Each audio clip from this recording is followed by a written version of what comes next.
Hello. Hello. Can you see me well? Probably Yes, yes. this way will be better.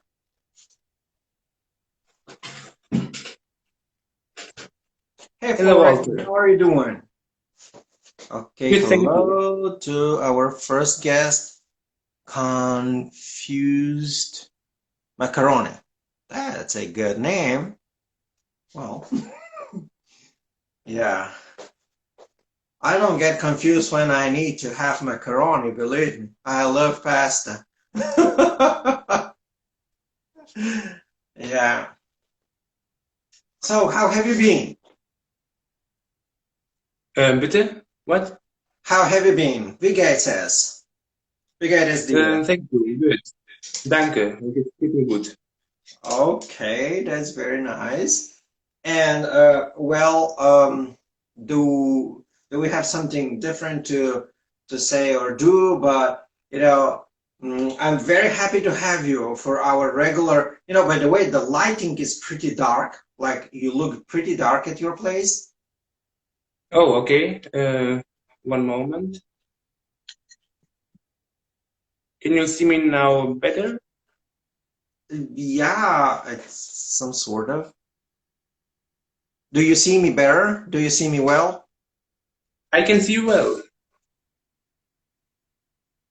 I don't Okay. know. I can see you very well. Okay. Hello. That's how F7 joined. Is this your sister? Ah, yeah, yeah, yes. Okay. Hi, that's very kind of you to join us today. Hello, Right? sister. Oh, that's beautiful. Yeah.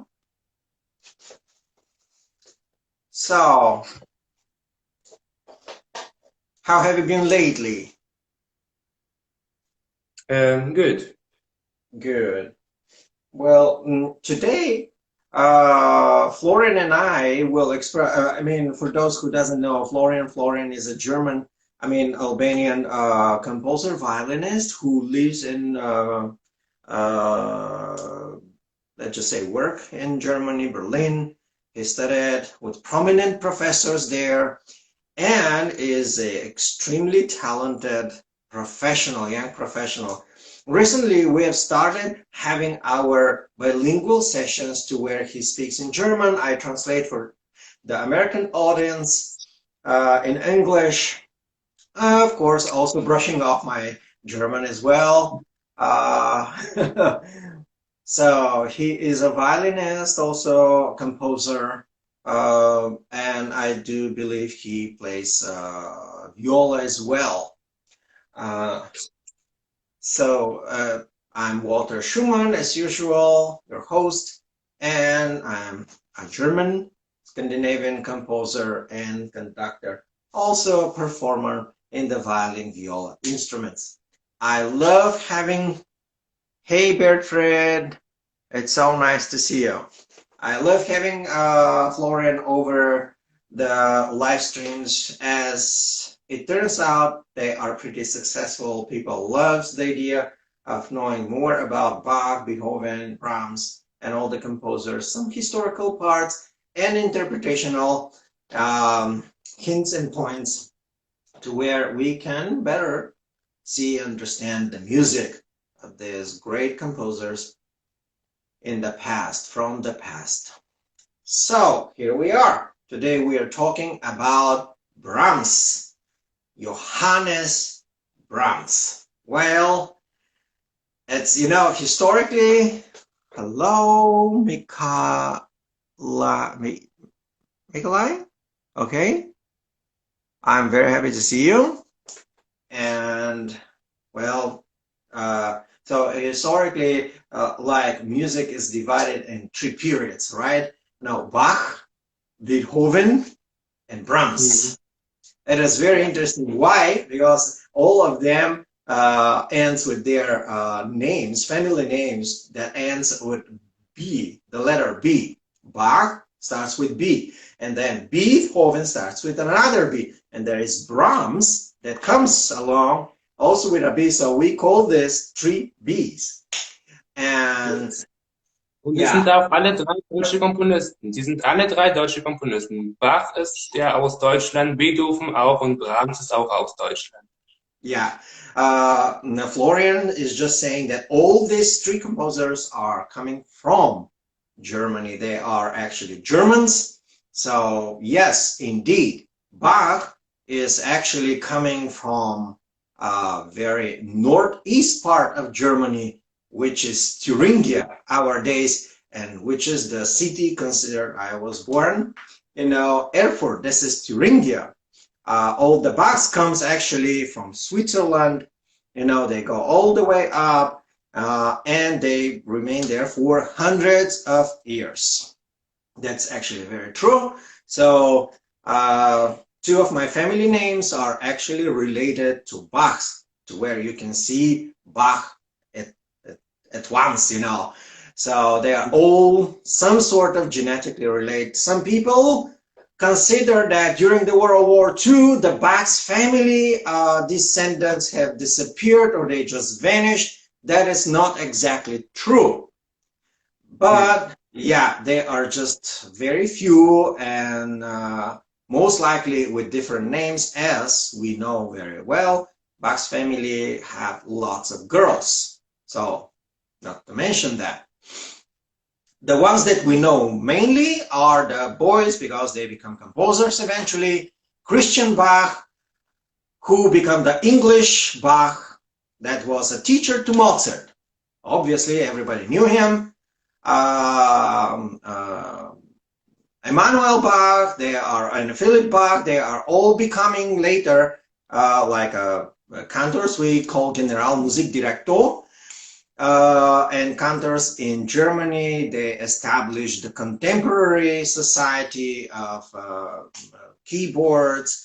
They established actually the Society of Note Typing, some of them, which is very interesting. I did not know that too, and etc., etc. So the other one is Ludwig van Beethoven.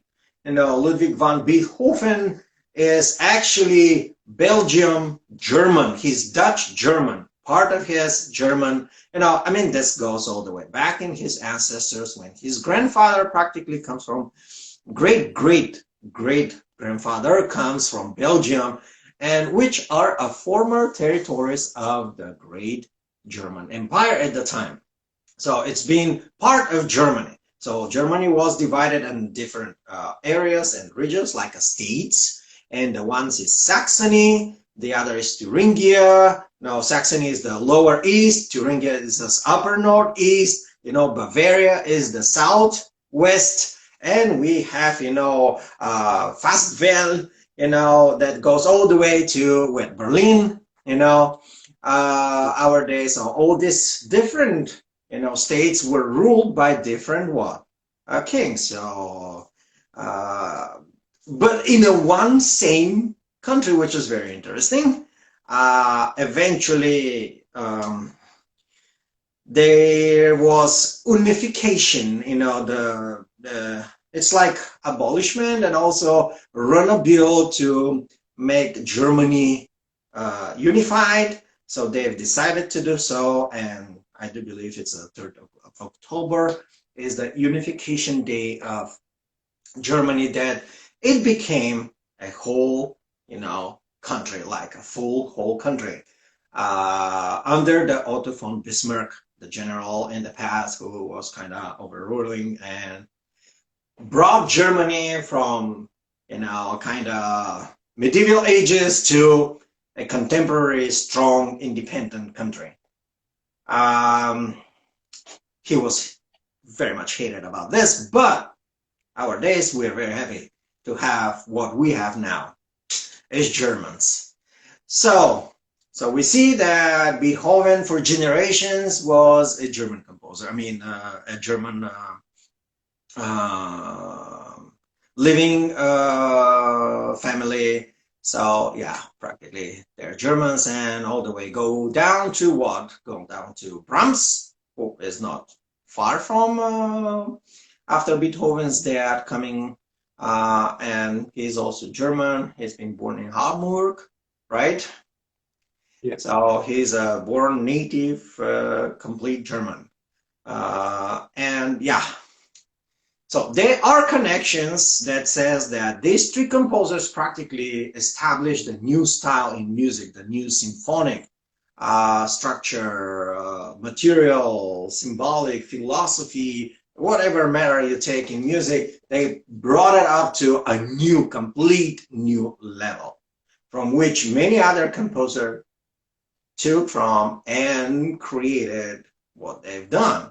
So, yeah.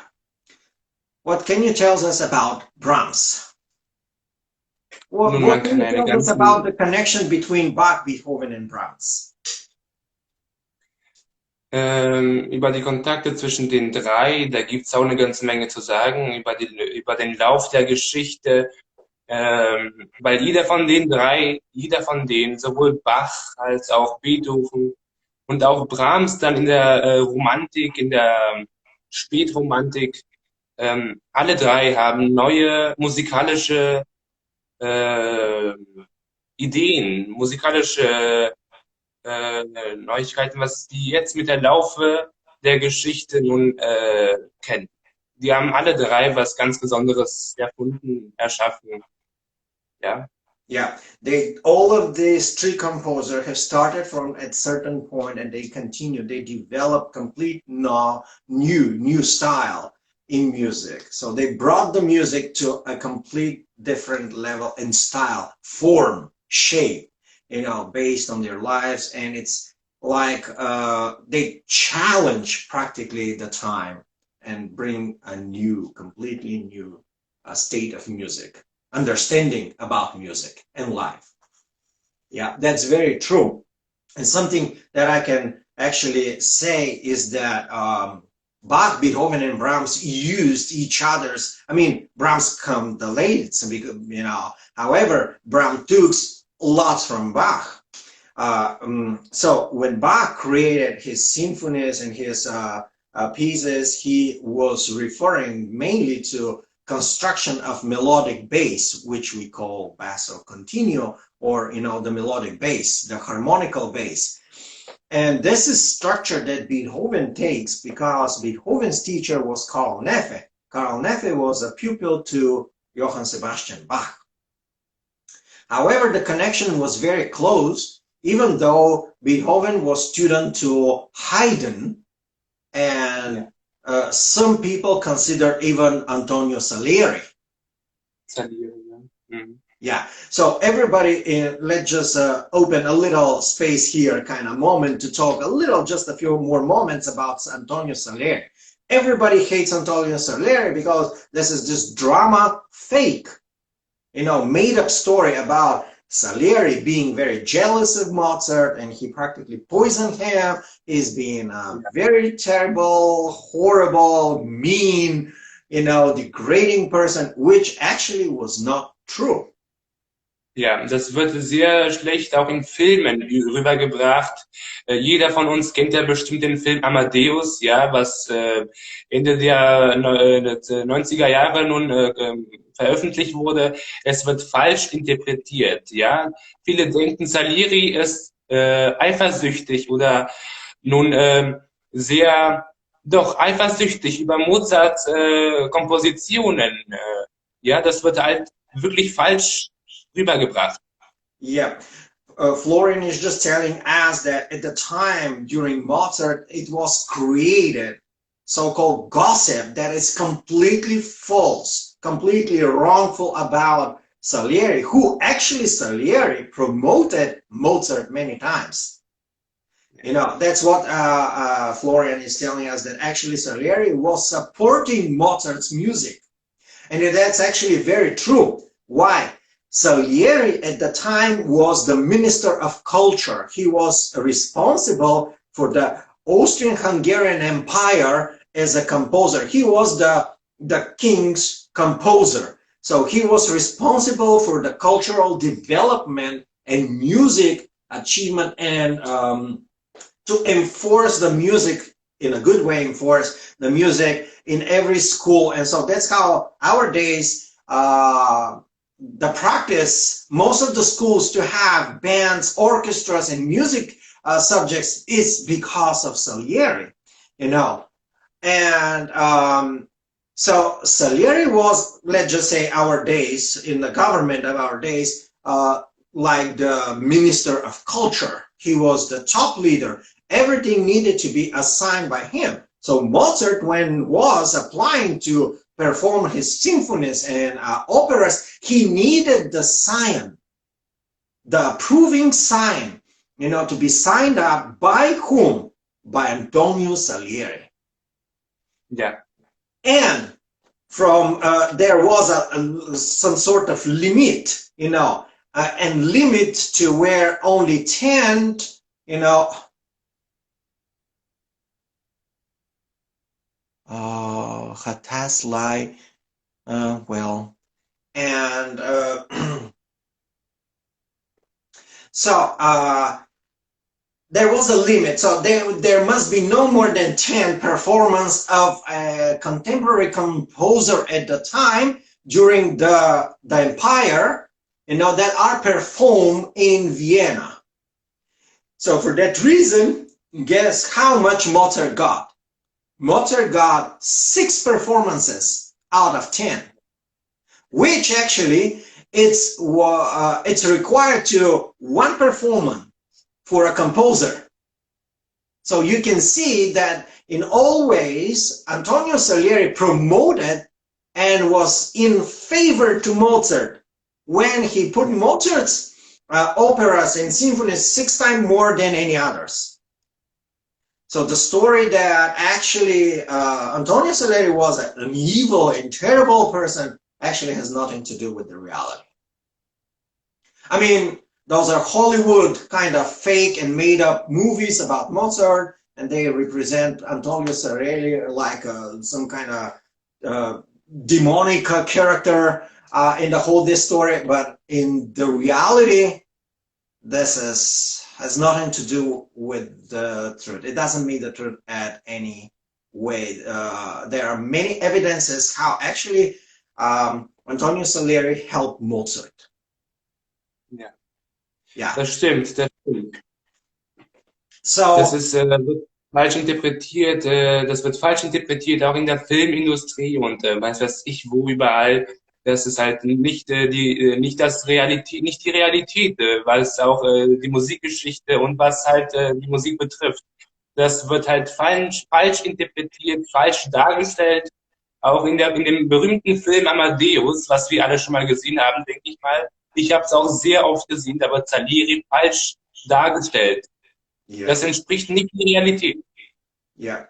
This is, Florian is telling us that this does not describe any reality. This is completely false accusations, completely made up stories, and Mozart's newspapers and everything that is being written about Salieri is actually a lie, a true lie, nothing to reality, completely false. And we believe that this comes from the society, Mozart society, right after Mozart died, but it most likely comes from his, that's just, you know, a theory, like people just think on that. Some specialists in music history suspect that the whole this story comes from his father or from his ex-wife Constanza. After the death of Mozart, she couldn't get much to earn the money, so she married a Dutch diplomat, you know, royal diplomat, and she is the one to create the Mozart Society. She's the one, not his father. So she's the one to create the Mozart Society, and she's also the one to ask for copyrights. The copyrights, the beginning of copyrights come from Constanze Mozart, who is the former wife of Wolfgang Amadeus Mozart. Terrible, right? It's terrible because it's obviously that Mozart took lots from other composers he never paid a dime for. But now we all have to pay to Mozart Society to play his music. It's it's kind of, she become extremely rich after that. She become one of the most influential and richest women at the time. Yes. So they are considering theories that Constanza might be the one to talk badly about Antonio Salieri. Why? Antonio Salieri confronted Mozart when he was 18 years or 16, 18 years of age, when he went down to Milano to apply in the Milano Conservatory Music, Academy of Music, University of Music. And there was this test, exam, to everyone, to where every one of the students needs to pass. I know this because I was also passing this test, harmony, and the main was contrapunct, their contrapunct. So in English, this is the counterpoint system. Yeah. That is a system of Bach, coming from Bach and from the old masters in Netherlands, France, and Germany and Italy, all the way through, the composers. We'll talk about another time about the ancient composers that established the counterpoint system. However, Mozart failed.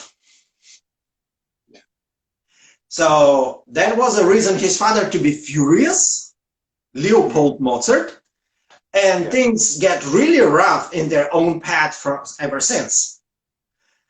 And this is the other story, that Mozart actually, from his first work, is considered that he's not the composer who actually write the music. Many people think that, oh, Mozart is the genius and he wrote a symphony when he was 5 years old. And yeah, in a perfect, good harmonic structure and counterpoint structure.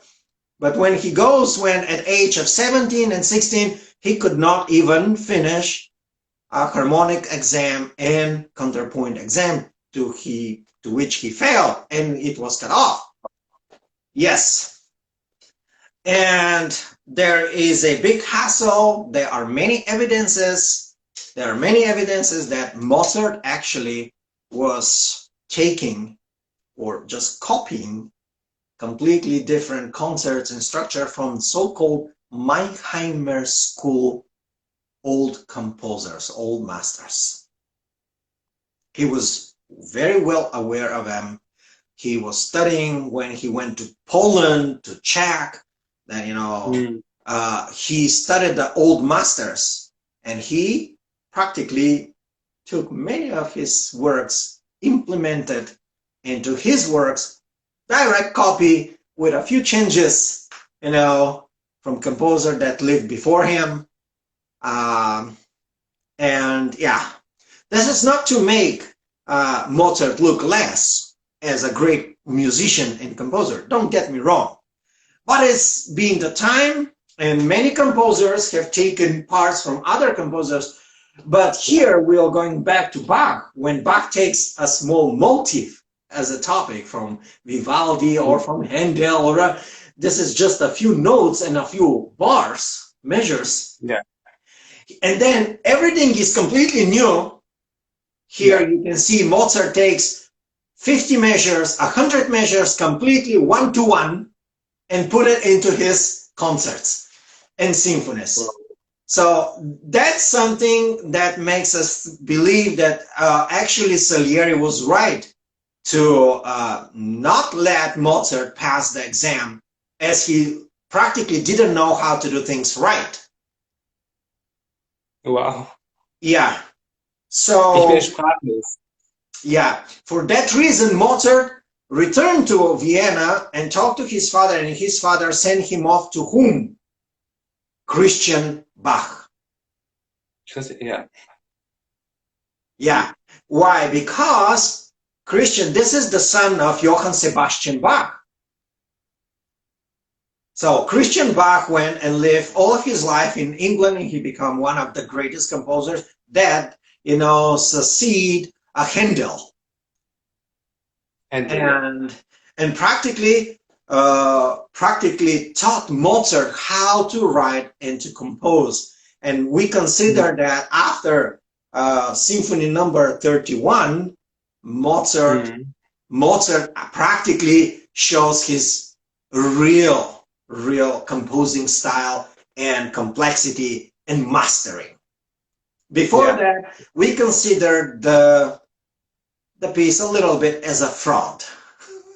I mean, it's not completely his genuine, creating. Es ist wirklich so, dass viele Komponisten haben ja sehr viele Abschnitte, sehr viele Takte von anderen Komponisten quasi übernommen. Ja, auch Johann Sebastian Bach hat sehr viel von Vivaldi übernommen. Und von Händel und von Corelli, also so haben sie sehr viele Sachen von denen übernommen, aber wie du schon gesagt hast, nur wenige Takte. Und Mozart hat gleich ein ganzes Stück übernommen. Exactly. Florian is just proving what I just said, that Bach have, taking parts of themes and musical notes or ideas from other composers such as Vivaldi, Handel, Corelli, but they are just a few notes or a few bars, like Mozart were taking the whole entire piece and just write it out and put it on. Yeah, exactly. That's true. Das war auch der Stil, das war das gleiche, der Barockstil, den haben sehr viele Komponisten verwendet, diesen Stil. Und ich möchte jetzt nicht sagen, dass das üblich war damals, aber das haben sehr viele Komponisten gemacht, Das haben sehr viele Komponisten gemacht. Yeah. And so Beethoven does the same. Yeah. So if we see Bach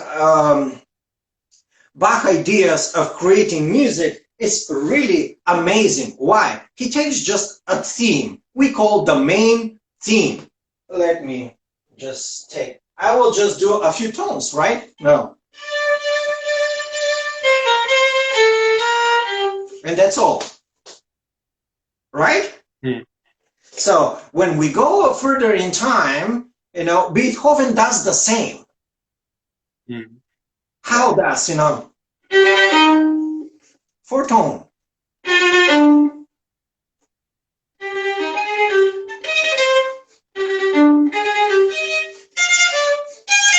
Ta-ta-ta-tum, ta-ta-ta-tum. See? So just 4 notes. Just ta-ta-ta-tum, pa-pa-pa-pum. Bach the same. No. 1, 2, 3, 4. Ta-da-tum, pum, pum. That's all. And creates magnificent piece. So we go to Brahms, and Brahms does the same. There is his sonata. Everybody of the musicians, the Third Sonata.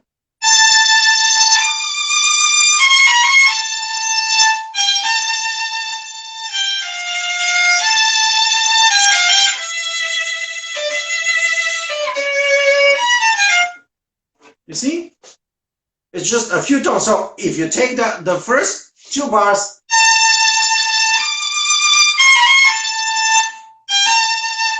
and that's all. And then you go to another, and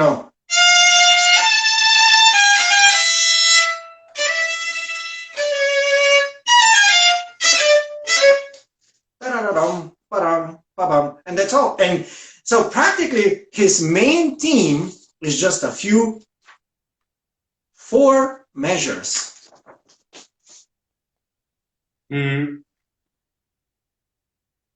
See? Yeah.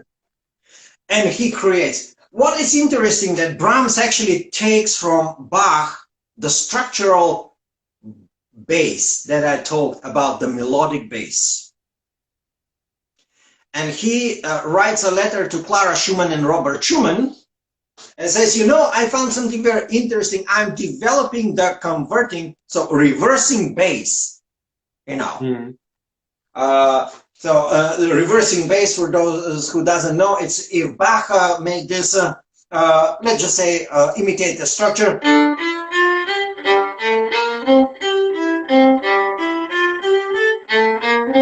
So Brahms will take this and do the opposite.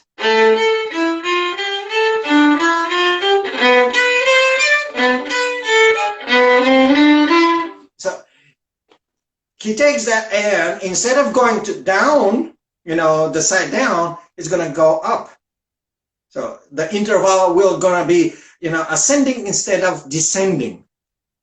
Yeah. And that's actually practically what eventually Bach does too. Yeah. So tell us more of your opinion of how Brahms construct his music. Tell us, what do you think of Brahms? What is Ja, the main interpretational issue when people play Brahms? You know, lots of people play Brahms very sturdy, with lots of aggression. das stimmt auch. Brahms hatte auch eine ganz ähm, merkwürdige Kindheit und auch Leben gehabt. Ein sehr schwieriges Leben gehabt. Yeah, that's correct, because Brahms has gone through a very hardship times, and he has had a terrible life, very hard life. Ja, seine Kindheit war sehr kompliziert. Er musste in Bühnen, in Kinos, in mehreren Geschäften als Pianist auftreten und spielen, damit er Honorar bekommt und seine Familie somit auch etwas unterstützen kann. Yeah, his professional life was very much stumbling on the fact that he was a piano player, a musician under honorary. So he's being paid every time to perform something or to do something. So practically he has not had a regular salary. He was doing things on honorary, like a payment, partial payment. And for that reason, he needed to support his family or friends. Der hat in mehreren Institutionen gespielt, ja, und bekam ein Honorar und konnte somit auch seine Familie finanziell unterstützen. Yeah. So practically wherever he plays for orchestra or for some institution, he's going to be given a honorar. And this way he needs to support all of his family just based on this honorar. Johannes Brahms, er hat mit der Ausnahme an Opern nun sein Repertoire, sein Werk umfasst alle klassischen Stilrichtungen. Der hat Klavierwerke komponiert, der hat Lieder komponiert, der hat 4 Sinfonien komponiert, der hat ein Requiem komponiert. Also der hat fast alle klassischen Musik- und Stilrichtungen umfasst, außer die Oper. Der hat keine Opern geschrieben. Mm-hmm. So Brahms has some sort of operatic type of projection in his music, like all of his symphonies, piano concerts, requiem, pieces that includes choir or singers. So all of his music in a sort of way looks like an opera, like an operatic. Deutsches Requiem, ungarische Tänze und die 4 Sinfonien. Die Werke von Johannes Brahms sind weltweit berühmt, ja. Yeah. Und so his German Requiem, by the way, we call it ein deutsches Requiem or a Fourth Symphony or other, works he composed that are in a very similar melodical way. structure. Und er wurde als Hamburgers schwermütiger Komponist genannt. Yeah, and being born in Hamburg, it's extremely hard to succeed in his own town, you know. Er wurde als Hamburger schwermütiger Komponist genannt, weil Brahms war sehr arrogant. Yeah, and especially as someone who is a Hamburger, we call Hamburger, which is mean Hamburg, person from Hamburg.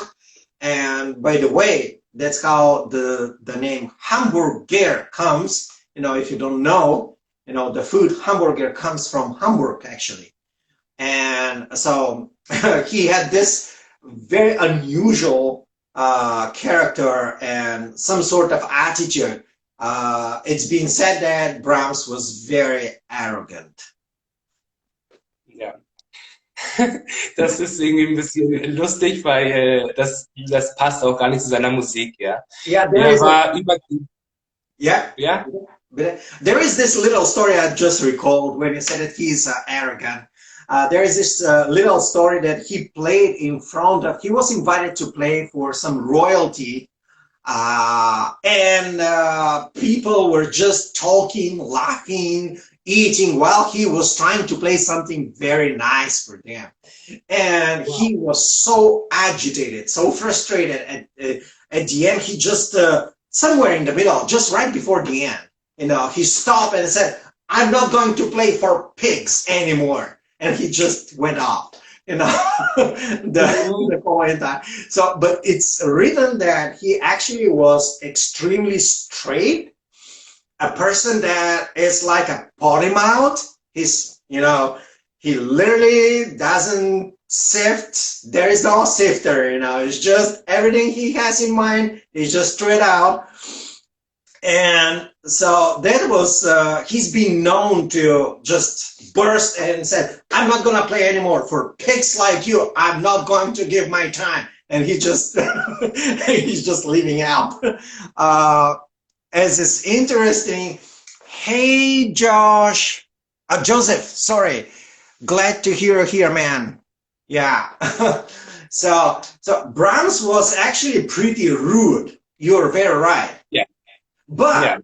So there is a misconception that Brahms was rude because he's just doesn't like people, but that's not true.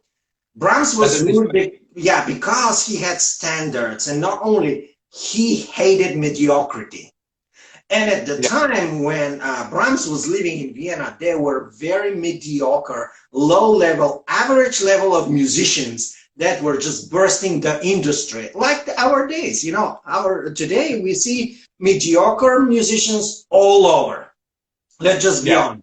You know, we're not talking about people who want and try to make a better playing and trying to learn better and to do better, to perform better. Here we're talking about people who are practically can't even reach a normal intonation and something to do, and they just burst and they want money and money. It's like an industry, but it's, in the time of Brahms, it was practically the same. So he was frustrated with that. That actually made him be very straightforward with people and being very kind of agitated with being around, he called them idiots, pigs, you know, mediocres. Some of them he calls levent, which is mean like lazy crap idiots like this, you know. So you see, but the standards Brahms gives is just, yeah. For instance, Tchaikovsky says, I don't know how is this person, Johannes Brahms, even consider himself a composer, as there is no melodical approach. There is no melody. This man does not know how to write melody. That's what Tchaikovsky said about Brahms. Yeah, while Brahms was very interested in his music, Pyotr Ilyich Tchaikovsky was just trashing him. It's kind of interesting to know because they both were peers, you know, they lived at the same time. right? Ja, right. Yeah. Und Brahms hatte eine übertriebene Form der Selbstkritik gehabt, ja. Yeah. Bitte? Yeah. Eine übertriebene Form der Selbstkritik und das war und er mochte es auch nicht, wenn seine Werke quasi nicht gut rüberkommen, wenn seine Werke den anderen Leuten nicht gefallen, ja. Yeah. So Brahms had received many critical notes and critique about his music, the way his music was written, the way it's structured. In general, as a composer, he got lots of crap. I mean, lots of trash. Lots of, people were just literally destroying him with, critic and whatever they can come up with. He was just like a joke to them. Ja, ja, er musste unbedingt gelobt werden. Er empfand das als eine Verpflichtung, ja, als eine Verpflichtung, gelobt zu werden. Yeah, they actually consider his music's not right, unright. It's something wrongful, something that it should not be there. That's how wrong is his music, so it shouldn't be there.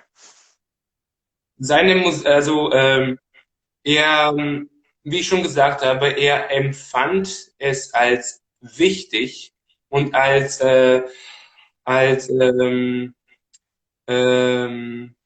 nun als eine Verpflichtung, dass er gelobt werden muss. Er musste unbedingt gelobt werden. Die Leute sollten zu ihm sagen, wow, Brahms, deine Musik ist wundervoll, deine Musik ist herrlich. Das wollte er hören. Er wollte keine Kritik hören.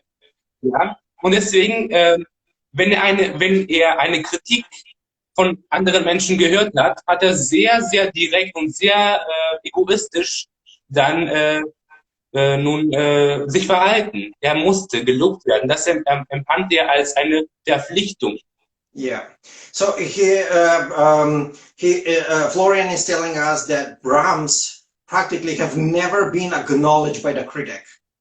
He's been known only because he is direct to people. He is unusual, kind of strange art composer with some social awkwardness, let's just say it this way. But he wasn't known for his music, but most for his character.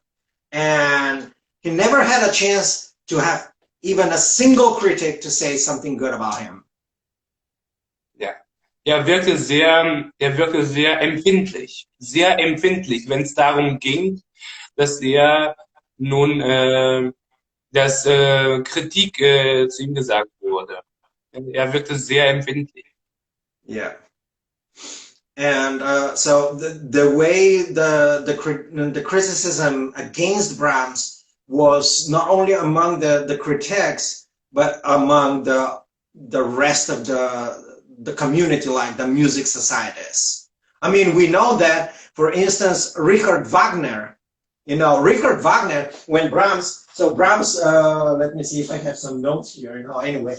I'm gonna get something like, let's just say that Brahms took his sonatas, and some kind of very good edition and compilations of things that Brahms wrote, and so he went to Richard Wagner, and he said, hey, but I would like you to just let me know what you think of my work.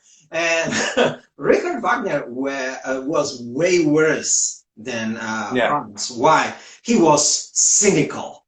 Richard Wagner was a cynical person. Cynicism. And in all of his work and all of his words and everything he does was cynical, And he just, go through the pages and said, well, fine. And his piano, grand piano, Richard Wagner's grand piano, one of the there's like a little scroll and roll that was broken. So the piano was lingering on the side. So he took Brahms edition and put it underneath to support his piano, and it stays for months there. So Brahms wrote him a letter. Hey, what's happening? What happened? What do you think of my music, of my symphonies? And it passed probably a year, 2 or more. He was actually keeping you know, with the Brahms edition, his own piano, you know, not to completely fall off. You see, kind of, we look our day in prospect that those composers living together, you know, they probably admire each other so well, and but actually it wasn't true. They've been in a constant fight. You know, that's why Brahms was thought as an outcast. Why? It's the old school. Brahms was the old school. He was going back to Bach. And I will tell you why. Why I'm saying this. Bach created a chorale, you know, a hymn, a hymnal song, you know, that combines. I will try to just show, you know, just like a modal, you know, a modal scale, you know.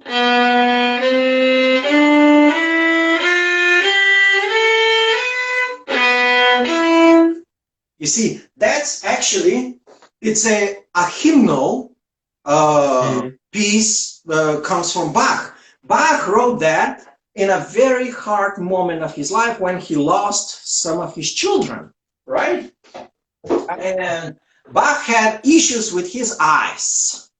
Not to mention, Bach had some health problems, obviously. And this hymn was written with the as a prayer. My voice is lifted up to you, O Lord. Oh, hear my voice. Wow, yes. So, something interesting. Beethoven, whose teacher was student to Bach, uses, why did I start with the Fifth Symphony? Because there is one place where in Fifth Symphony, Beethoven project in wind section exact same chorale, but in other major. Wow. Yeah.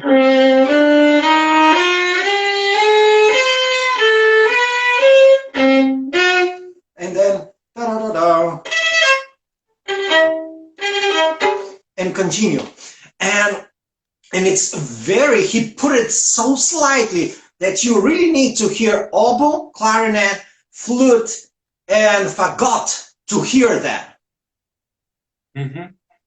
Wow. And usually, because during that time, the whole orchestra does something, the horns, French horn plays something, trumpet does something, you have to just ignore this and hear. He puts this chorale, this hymnal part, that is from Bach. But now we go to Brahms.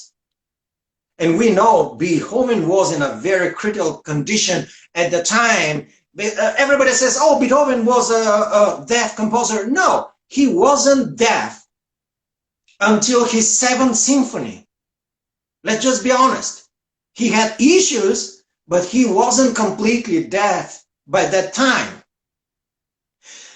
At the time when he wrote his Fifth Symphony, Beethoven realizes that he start losing his hearing, his, you know, ear inside. So that was catastrophic. I mean, guys, let's just be honest. We are all musicians here. Yeah. What will happen if some of that, you know, sometimes our hand just have a little ache or something happen and we're just freaking out. Why? We're losing a whole potential to continue professing what you're doing best, right? So it's the same with Beethoven. He realized, and there was this chorale, oh Lord. And there is a letters, by the way, Beethoven wrote to his nephew and to his friend and said, why people don't understand me? I'm in such a pain. Yeah. And here is the fact that many people knows how to interpret Beethoven, but Beethoven, listening to their musicianship, said, that's not how exactly is my music. Ja, stimmt. Stimmt wirklich. Das ist, die Interpretation seiner Werke war öfters mal falsch und der meinte dann, das ist nicht das, was ich geschrieben habe, das ist nicht der Sinn des Zwecks, warum ich meine Komposition so geschrieben habe. Exactly. Florian just said the same. Correct. He said the way the music was written and the interpretation level or side of it has nothing to do with what actually the composer implemented in his work. And Beethoven was very open up, and so Beethoven was rude too, but he was Yeah, rude to people who was mediocres. You ja, know. ja. So let's Beethoven go. war Yeah. Bitte. Beethoven war oft, Menschen denken wirklich, dass Beethoven oft ein sehr arroganter Typ war, sehr direkt, genauso wie Brahms. Das stimmt nicht. Beethoven war eigentlich ganz im Gegenteil. Bloß er wurde halt falsch verstanden. Beethoven wurde falsch verstanden von anderen Leuten. Er wurde falsch verstanden von den anderen Menschen. Und auch die Interpretation seiner Werke war öfters mal falsch gewesen. Yeah.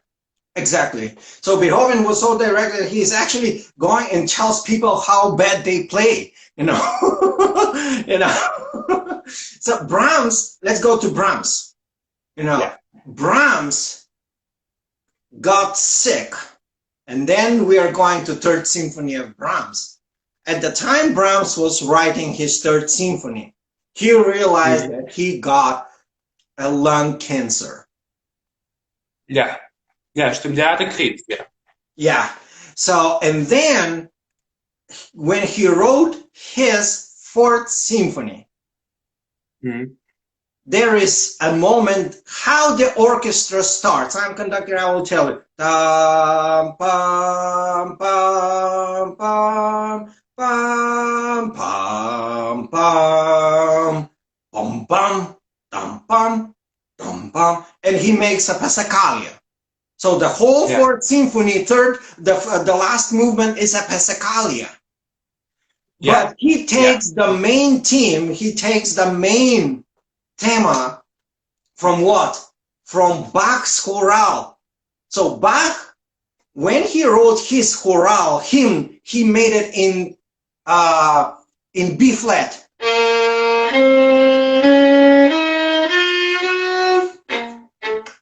But when Brahms wrote it, it was in a natural, B natural.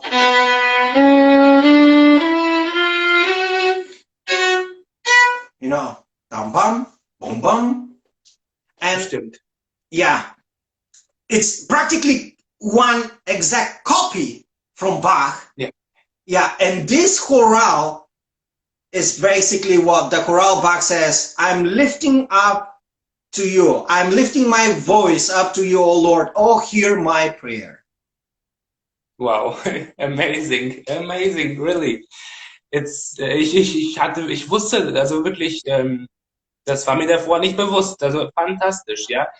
Es ist echt fantastisch, wie Komponisten so miteinander zusammengearbeitet haben, wie verschiedene Werke und Interpretationen so weitergegeben wurden, weitergeleitet wurden, wie Komponisten von anderen Komponisten davor Werke quasi oder Abschnitte von Kompositionen genommen haben und in ihre Komposition eingefügt haben.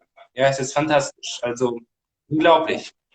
Und, Florian just said it's amazing. This is fantastic just to have the opportunity to see how three composers spread in time and musical, era, but at the same time you can see how they have collaborated through time and through their own works, taking one piece and implement it, put it into work for the purpose, for the purpose of showing people how they feel, what they believe, and what they want to say to people with their music. Ja. Und Brahms, du hast ja erwähnt, die Choralen von Bach. Du hast es halt gesagt, dass die Musik nun sagen möchte, beziehungsweise darstellen möchte, die Seele, ja, einfach den Gesang der Seele, was quasi, das hat sowohl Beethoven, wie du schon erwähnt hast, in seiner 5. Sinfonie eingefügt, als auch Brahms in seine Werke. Und Brahms war in 1865 verstarb seine Mutter und der hat nach Trauer gesucht. Und deswegen die Sinfonie, was er komponiert. Yeah, so he wants to say that Brahms was very much having the opportunity to take different scores and also to learn, to study over different composers, as well as Beethoven and him were taking a special part that is written by Mozart, you know, in one of his symphonies, and they put it into their own works. Yeah. And interesting fact that some people associate Brahms, but it's Brahms with rudeness, so his music needs to be rude. And actually, what the music is to refer to be like a reflection of their inner state, inner side. And Brahms' inner side was very emotional. He was extremely emotional person, very private person. Das stimmt. He was rude to people who he doesn't consider as a good one to be around. But the ones he considered, he was so soft, tender, gentle, kind, loving. He is being extremely loyal to Schumann's family. Why? Because Robert Schumann discovered him. My ancestors practically discovered him as a great composer, you know. Yeah. And that's something, wow, you know, and so, for instance, even this third sonata, when you can see what? Sottovoce, you know, sottovoce ma espressivo. Well, what does this mean? With a dim voice, with a not so direct voice, but expressive. So, lots of people start this sonata with a kind of still dynamically accurate, but it is actually accurate according to Brahms? No. Because Brahms wants you to have sottovoce, which is mean like a dim voice, like you have consordido, you know? Yeah. Just with a very small voice, but at the same time expressivo. Yeah.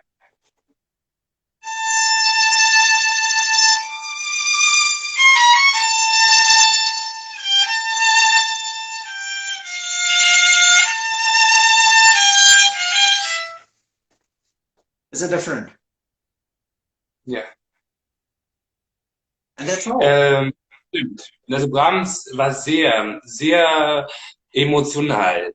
And also, und wenn Leute, in his Fourth Symphony,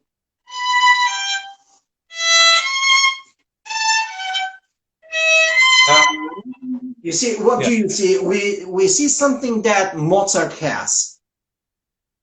Lacrimosa, Requiem. in der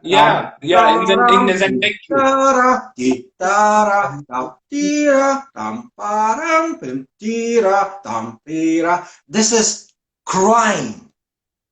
That's how Brahms starts his Fourth Symphony, with diverse and, you know, opposite, but he starts with crying. Yeah.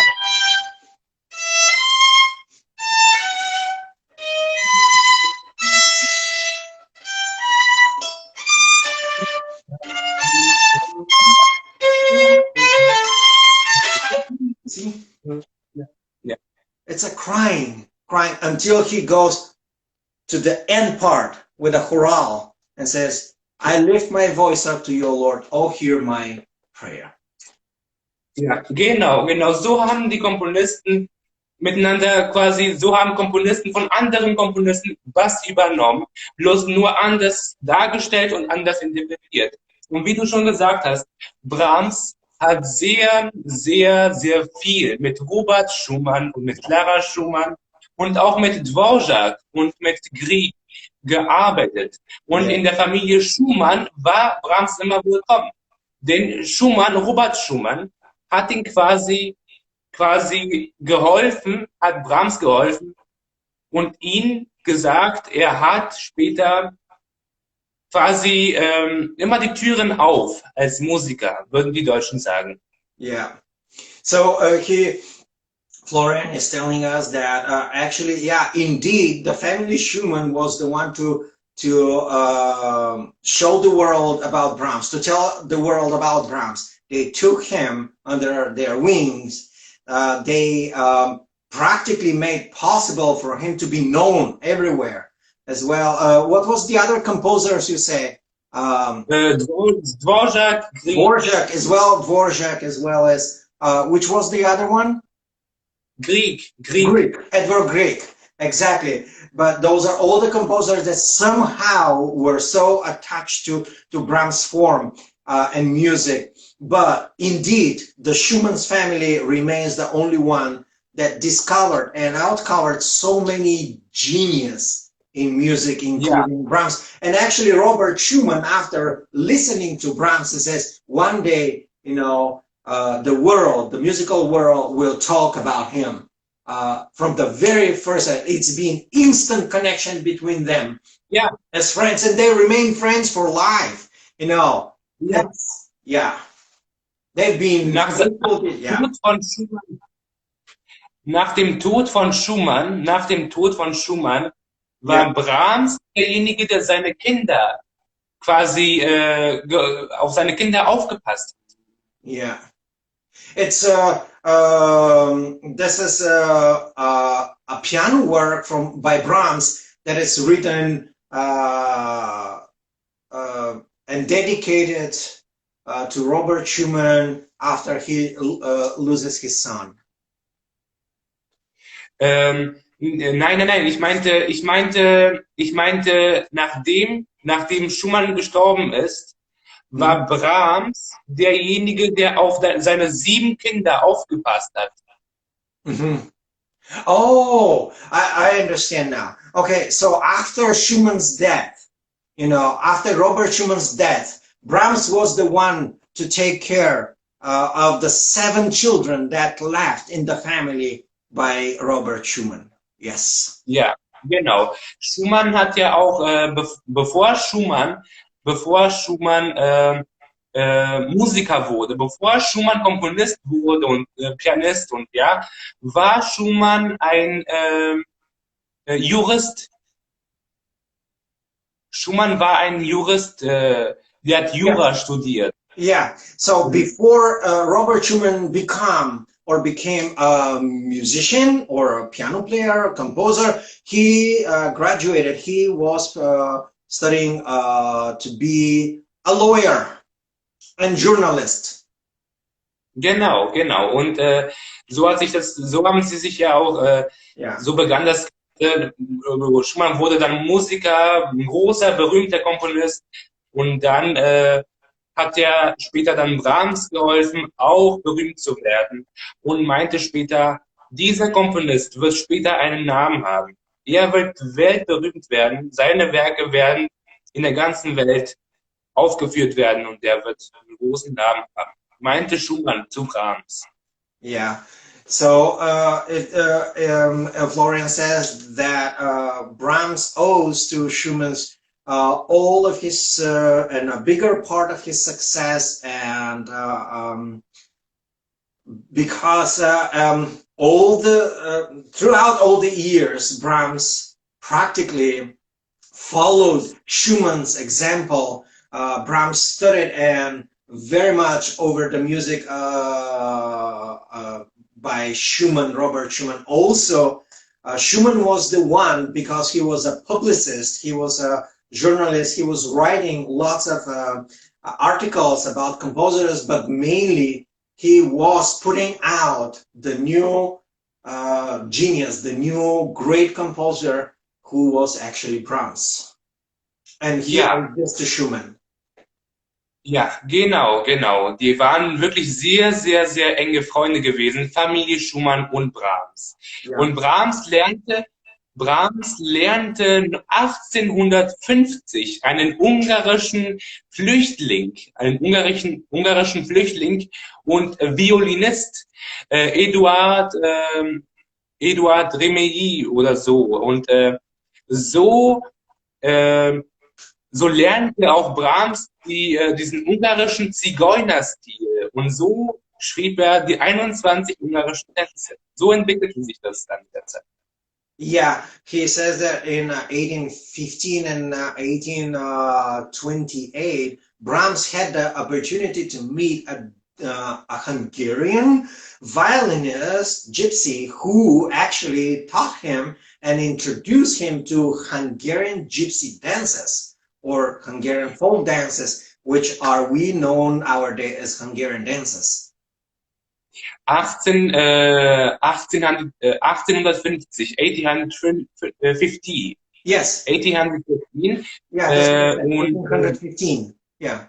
Genau. Und das war ein ungarischer aus Ungarn, Geiger, Eduard Remein, und er war mit Brahms befreundet. Und so lernte Brahms diesen Zigeuner- und Volksstil, und so entwickelte sich dann auch sein Musikstil, Musikstil von Brahms. So entwickelte sich das dann mit der Zeit und so komponierte er dann in Wien, weil in Wien hat er die meisten Kompositionen, die meisten Sinfonien und die meisten Stücke und ungarischen Tänze, hat er alles in Wien komponiert, als er in Wien war.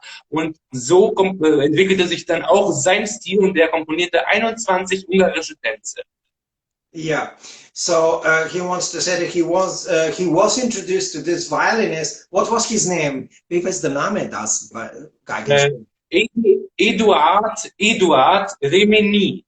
Yeah, his name was Eduard Remini, who actually introduced him to gypsy folk Hungarian songs and tunes. So Brahms, while living in Vienna, he practically combined the style of gypsy folk music with his own style, put them together, make a great, Hungarian dances in a period, in a city where everything was waltzes, dances, it was symphony of waltzing, the great composers at the time was, who was the great composers on waltzes? Strauss, the family Strauss, dynasty of Strauss, Lechar, Francis von Stoppé. Exactly. Ja. Antonin Dvorak war noch in der Zeit und Edvard Grieg. So, and he, in the midst of this, Brahms with his Hungarian folk gypsy dances. You can imagine how different that was. Ja, genau. Die Komponisten haben immer wieder was Neues entwickelt und wollten quasi das Neue zeigen. Ja, das war üblich in der Zeit gewesen. Und wie wir alle wissen, Johannes Brahms, seine Musik ist eine Mischung zwischen Melancholie und Volkslieder. Ja, seine Mischung zwischen Melancholie und Volkslieder. So Brahms' music in this regard comes as a melancholic and a folk tune music. It's like a mixture between melancholic part of his nature and character and, folk tunes from different places, particularly Hungary.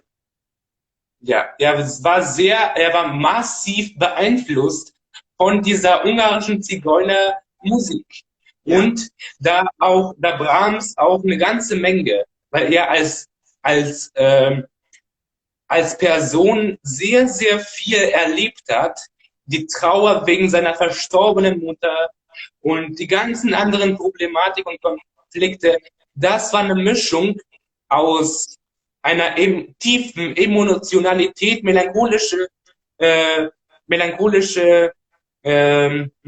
Elegie, ja, und einer Volksmusik.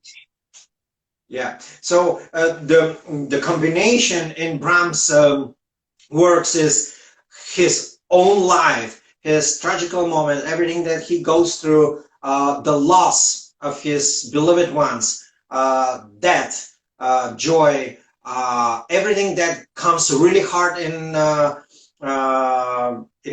life, in situations, in daily life, let's just say it this way, the struggle, the pain. And at the same time, from the other hand, we see folk tunes. Folk tunes usually are cheerful, They're actually very nice, and we know those are pretty cheerful and nice songs. So from one side, he was a person have this dualistic part, melancholic, tragic, terrible, expression of his own life, and reality. And on the other hand, he was a person that knows how to be cheerful. He was using folk tones and music and melodies that put inside his works. Ja, genau, genau. Und ich wollte jetzt mal was ganz Zeiges, bevor wir dann, falls noch Zeit ist, ganz kurz noch dann später mit der dritten Sinfonie ganz kurz noch kurz was sagen. Ich wollte bei dem ersten ungarischen Tanz von Brahms, ja, nochmal ein Beispiel zeigen, was ich damit meine, weil das ist ja eine Mischung zwischen Melancholie, tiefere Melancholie und Volksmusik. Yeah. Deswegen auch ungarische Tänze, ja. Der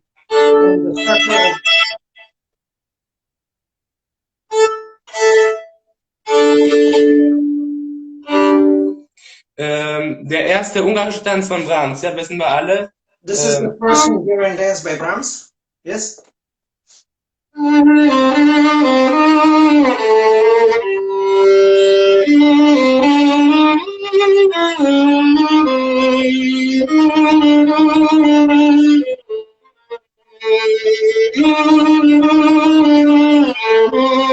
Ja, erstmal so melancholisch, emotional.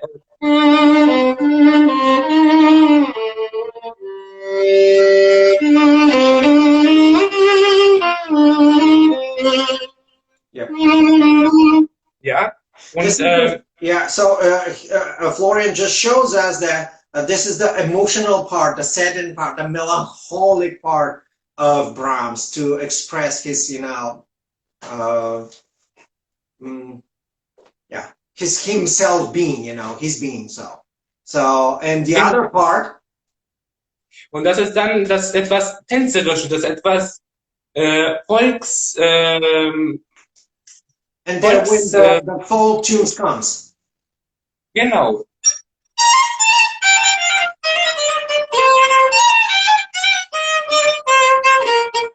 Ich kann es jetzt nicht auswendig, aber genau, also.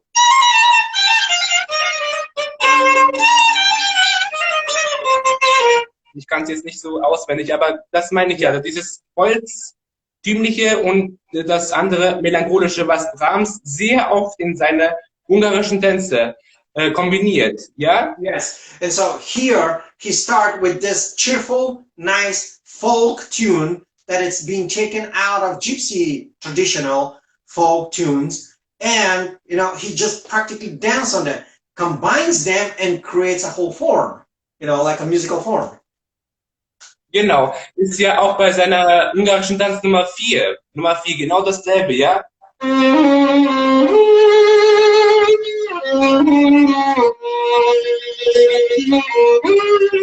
Ne, es beginnt erstmal so melancholisch und dann wird es halt wiederum volkstümlich. Yes, and so here in his one of his other tunes and parts of the Hungarian dances, we see this melancholic part again, and right after there comes this bright, cheerful, and fast movement, like a fast movement part of this. So it's a typical for Hungarian tradition. But I also believe that Brahms was introduced to this music also by one of his friends, Joachim, who was a Hungarian. Ja, genau. Ja, das ist dasselbe auch. Da hat er bei seinem ungarischen Tanz Nummer 5, was er für Joachim komponiert hat, ja, Nummer 5, da hat er von Anfang an begonnen mit dem tänzerischen Part. Da hat er am Anfang schon begonnen, ja? Yes. And also it reminds me very much to Carlo Monti, there's Vittorio Monti, and the Vittorio Monti's piece, it's very much why it comes from exactly Hungarian gypsies, by the way, Yeah. I don't know if I have this somewhere here, but it's yeah, it's meinst du Charles? yeah, the Charles oder was? Yeah, Charter is exactly Hungarian style of folk music. Exactly.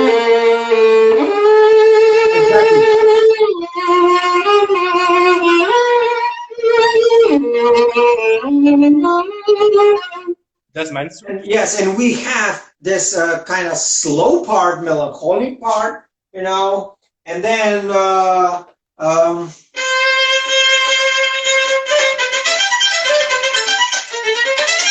you know, and we have this fast part.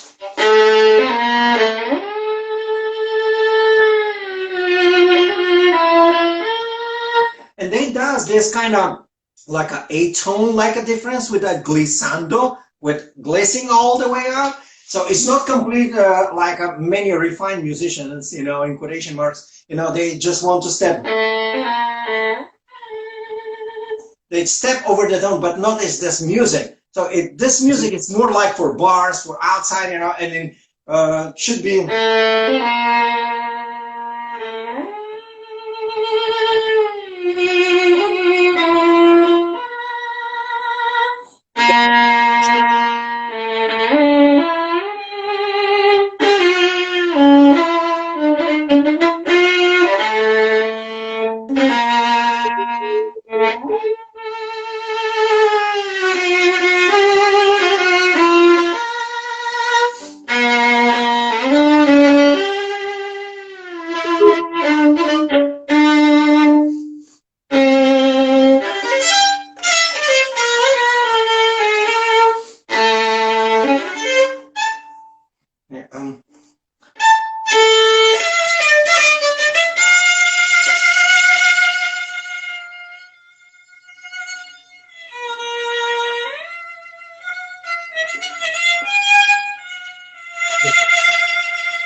Yep.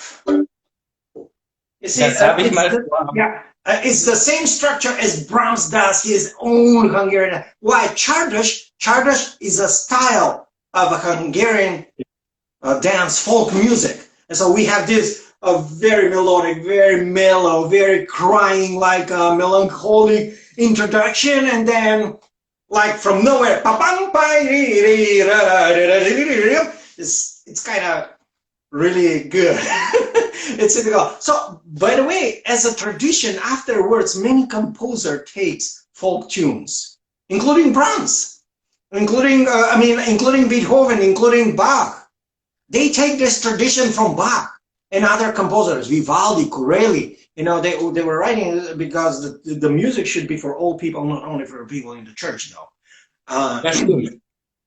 Das hat sich mit der Evolution entwickelt. Brahms hat die ungarischen Tänze geschrieben. Dvorak hat die slawischen Tänze geschrieben.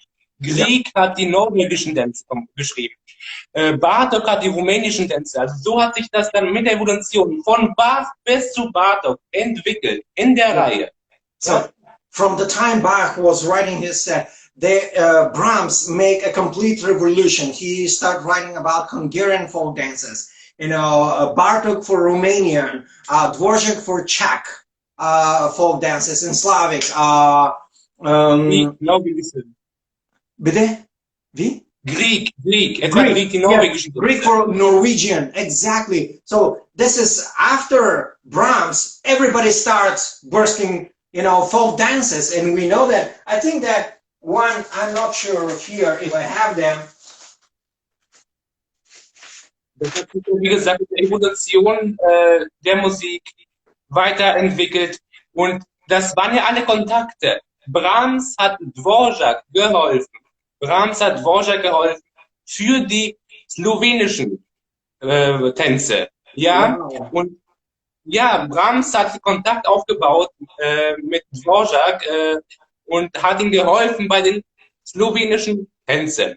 Und dann kam Grieg, wurde inspiriert und hat gesagt, ich komponiere norwegische Tänze. Yes. Und dann kam Bartok und hat gesagt, ich komponiere rumänische Tänze. Und so hat sich das entwickelt. So Brahms inspired Dvorak because he was in contact with Dvorak. He actually was listening to Slavonic dances by Dvorak, and Dvorak inspired Grieg, who wrote eventually Norwegian dances. And based on this relation, Bartok, Bela Bartok took over and creates the Romanian dances. I do believe that Bela Bartok actually is a Hungarian composer, but he has this like a program music, so-called the program music, microcosmos. Yeah. Microcosmos, and this microcosmos combines different folk dances from different countries. One of them is Romanian only. So just don't get it wrong, because everybody says, oh, he has a Romanian dances. No, actually he has microcosmos, and he called this microcosmos. Why? Because he wanted to unify Europe and the dances in Europe. So he did succeed in a sort of way, and he wrote a microcosmos. Cosmos is the universe part of it, and micro is just a small universe to where everybody can live together, can enjoy themselves together. So it's in a sort of way, this is like a message that comes from Beethoven, though. Stimmt. Because Beethoven in his Sixth Symphony shows to the world that there are natural projections, like a physical appearance and stuff that are coming out in nature, like water, like lightnings, like thunderstorm, like rain, like beautiful green pastures, and this is the pastoral symphony. You see? So the Pastorale, yeah. And every other composers after Beethoven take this as an idea, and one of them is the folk tunes. Ja, stimmt. Und um nochmal ganz kurz was noch zu der dritten Sinfonie von Brahms zu sagen. Wie ich vorhin schon mal gesagt habe, Brahms und Dvorak waren beide sehr enge Freunde gewesen. Brahms hat Dvorak geholfen für seine slawischen Tänze. Ja. Für die Inspiration, was ja auch die anderen Komponisten mit der Zeit und mit der Evolution bekamen. Und Dvorak sagte zu Brahms dritte Sinfonie, welch herrliche Melodien, das Herz geht dabei einem auf. Verstehst du? Yes. So here is when Brahms inspired Dvorak, and they've been lifelong friends, by the way. And it's about when Brahms, with his way of writing Hungarian, as he inspired Dvorak to write his Slavonic dances. So when Brahms was writing his Third Symphony, Dvorak was asking him about his melodical structure. Would you repeat about the sentence? What Dvorak asked Brahms? Nein. Dvorak hat Brahms nichts gefragt. Dvorak hat Brahms nichts gefragt. Dvorak meinte nach der Aufführung später zu Brahms und zu den Leuten meinte, herrliche Musik, was für eine tolle Musik, was für eine fantastische Musik, meinte Dvorak zu seiner dritten Sinfonie von Brahms. Das Herz geht einem dabei auf. Also, was für eine tolle Musik. Ja? Yeah. Well, trying to interpret this whole thing, because it's a very long thing. Sometimes I lose. Well, so it's let's start in Portion bitte.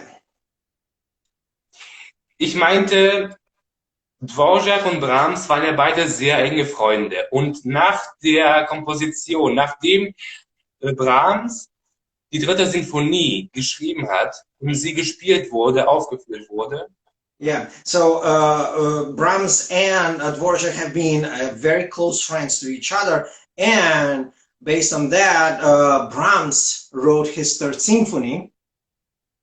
Genau, nachdem Brahms seine dritte Sinfonie geschrieben hat, meinte Dvorak zu den Leuten, was für eine tolle Musik. Yeah, so he practically dedicated, he wrote this, he dedicated his Third Symphony to Dvorak and to his, pardon? Bitte? Nein? Nein, nein,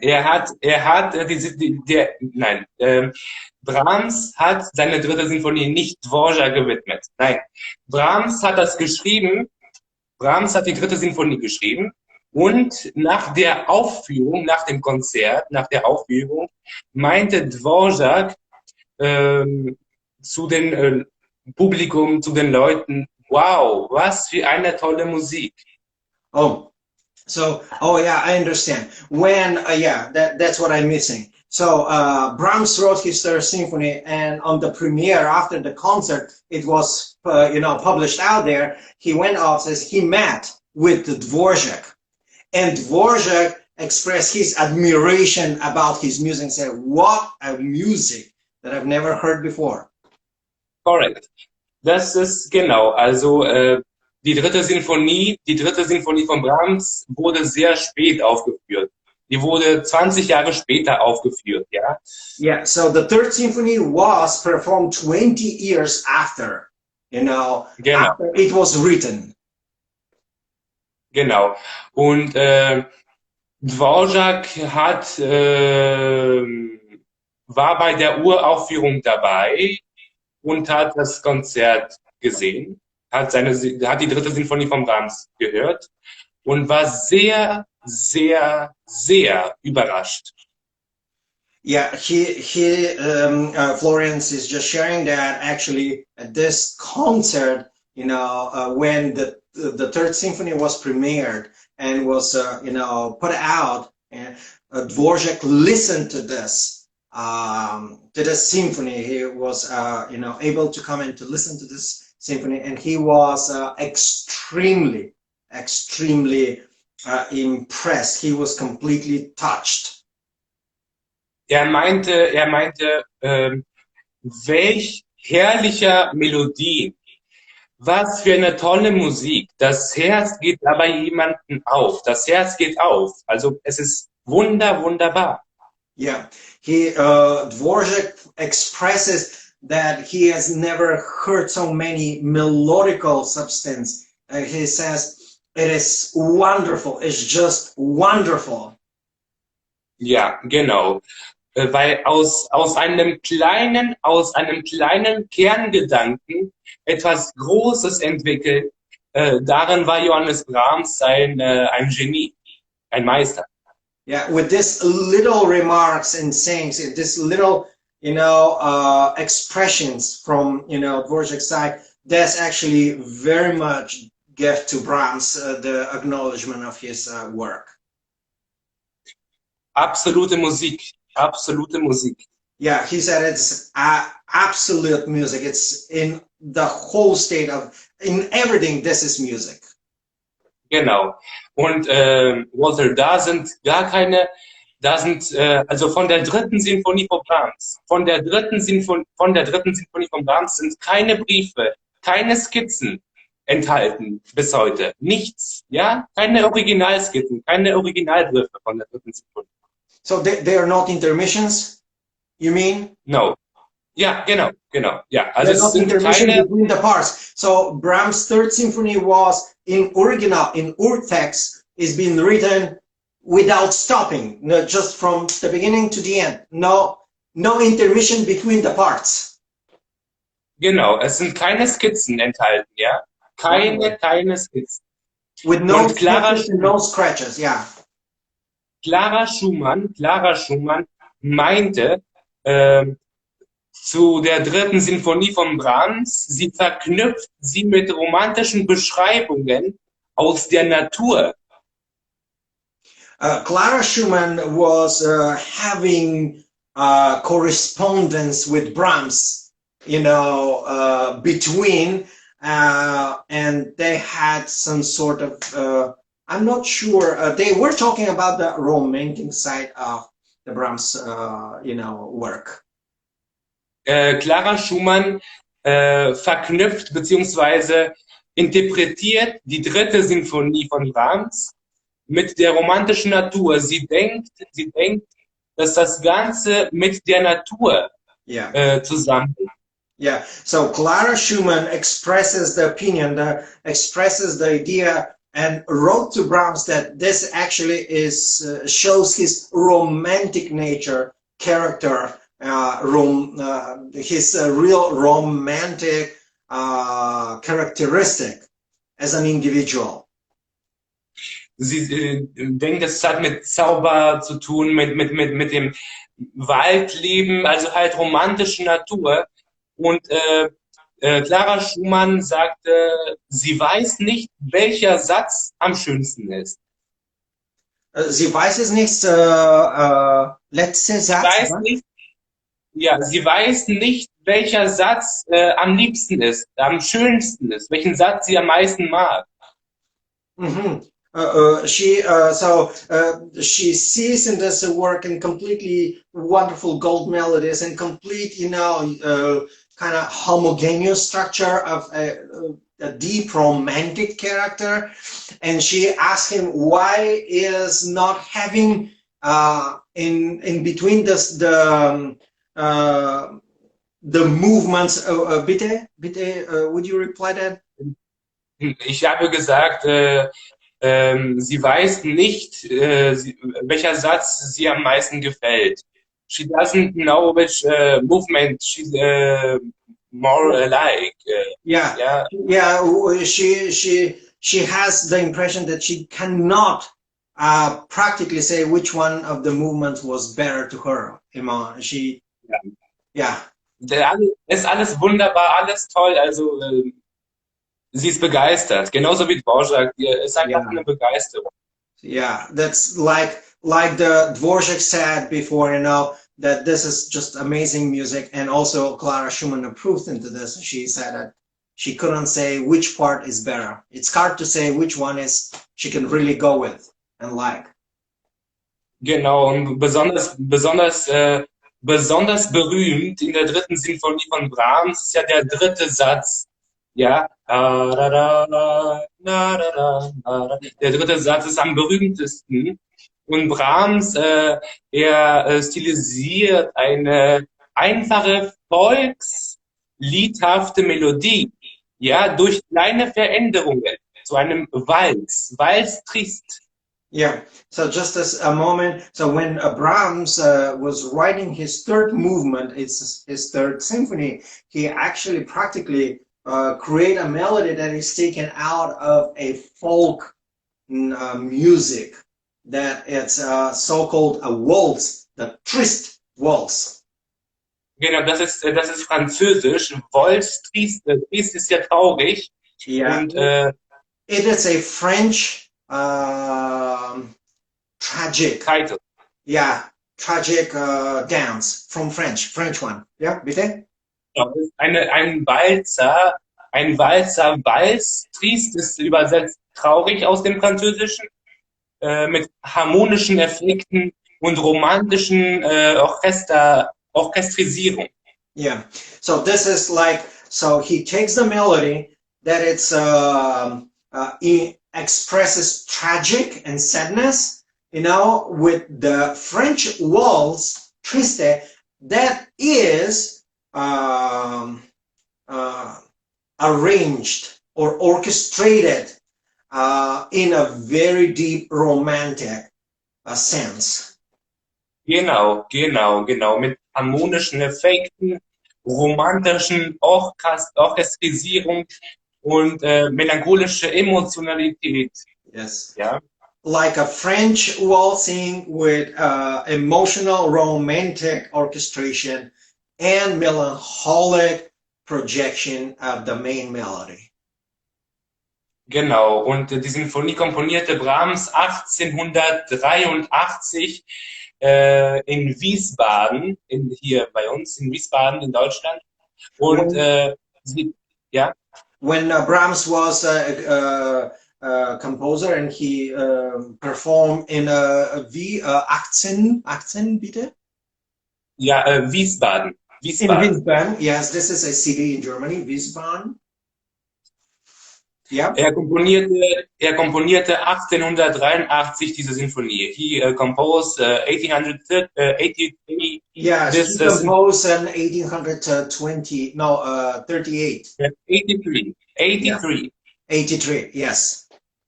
83 or 83. Oh, 83. Okay. Sometimes I don't hear you well. You have to know that you are breaking sometime. And I have to, what I need to guess. So just make sure you're very close somewhere to the microphone because sometimes I'm losing you. Like you say a few words and I do believe it's something probably might be from the connection. Okay. Und die dritte Sinfonie beginnt mit einer Keimzelle, das fast wie ein Motto ist, ja, verstehst du? Die ersten zwei Takte der Sinfonie sind in keinem richtigen Zeitmaß. Wir haben eine blockartige Akkordfolge, F-Dur und dann einen verminderten Akkord und dann wiederum F-Dur. Also diese Moll und Dur. Yeah. So when he wrote this symphony, he practically had the first two bars, the first two measures. He has this going back and forth from kind of out of time, out of order, because there is this F moll, F minor, and then it goes to another major, and then he goes back to F minor as well. So it's like, major, minor, minor, minor. Genau. Aber es beginnt also F-Dur, es beginnt mit F-Dur. Yeah, it starts in F major, yes. Und dann erfolgt ein verminderter Akkord. They have an intermediate chord. Und dann wiederum folgt F-Dur wieder. And then he rewrites and put F major chords again to continue. Und dieses Schema, dieses Motto wiederholte sich immer wieder in der ganzen Sinfonie, in allen Sätzen. Dieses Thema wiederholte sich immer wieder. Yeah, and this little chords and this structuring goes throughout the whole entire part, symphony. Von Moll zu Dur, Moll zu Dur, Moll zu, immer wieder, Moll, Dur, immer wieder. So he's flipping, practically he's changing the constant, he continuously changing from minor to major, minor to major, minor to major. This is going all the way through the whole entire symphony. Genau, es beginnt, also vor allem im dritten Satz, in the third movement, beginnt das bringt und dann später, nach wenigen Takten ist er wieder Dur. Taram, taram. Weißt du, von Moll zu Dur. Von taram, taram, taram. Weißt du, was ich meine? Es ist dieser Wechsel immer wieder. So when he goes to the third part, he continues the same tradition. He changes major with minor, major with minor. So where the melody starts,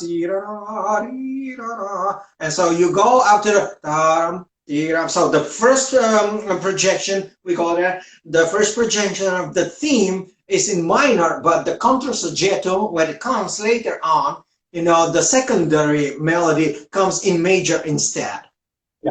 Ja, genau. Und dieser verminderte Septakkord, zeigt Spannung. Es zeigt Spannung. Oh, was passiert jetzt hier? Warum dieser verminderte Akkord? And he puts a dominant chord, like a chord seventh, that it comes like unexpected, and you start wondering, oh, what is happening here? What's going on? Genau, und dann auf einmal plötzlich wieder F-Dur. Dann wieder F-Dur. Eine Oktave höher. Yeah, and once again, he just, of a flick of a finger, he just go back to F major again. And then bum, different things. What's going on? It's like effect of shocking, of surprise, you know. Genau. Das ist vor allem dieser Wechsel vor allem in dem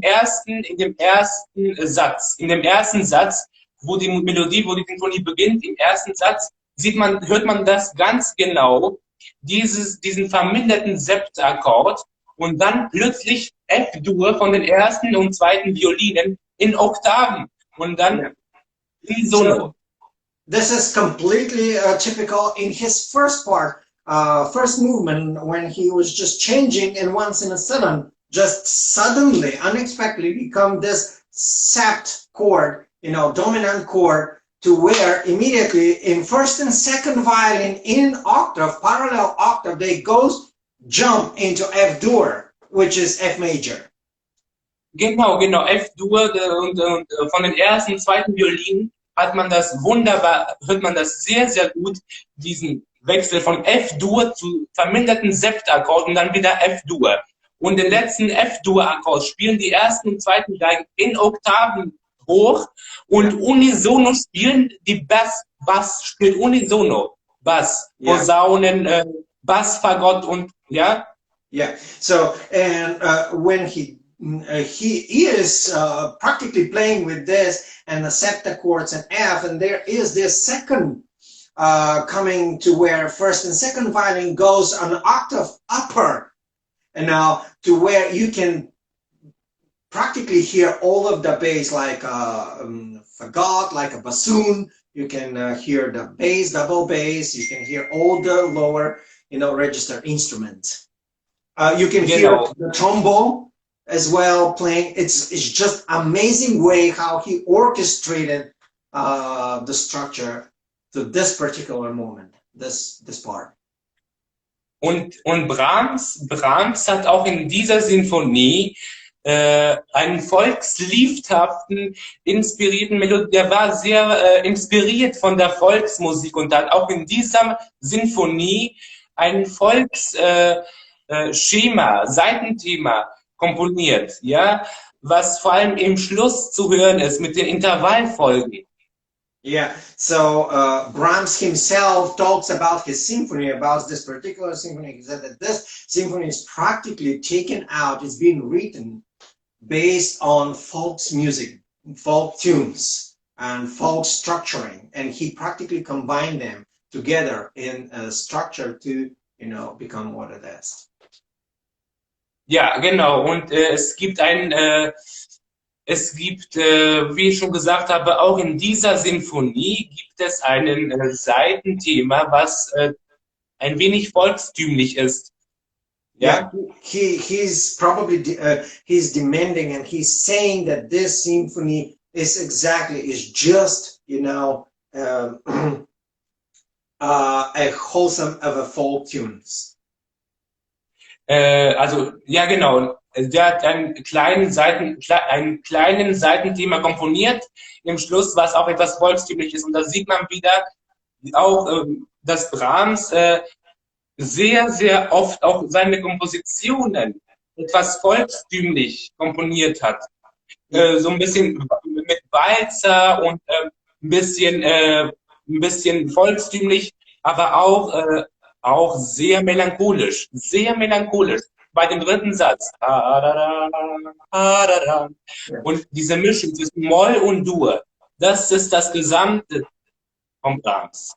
Yeah, so the typical approach Brahms has in his work is that he took everything and most of the things from different places and different folk tunes, different folklore music, you know, folks music, and he put it into his own works and symphonies, dances, sonatas, and also about the symphonies. The symphony, he actually projected this again through, you know, folk tunes, to where he will switch. He will just replace, change, you know, like from minor to major, minor to major.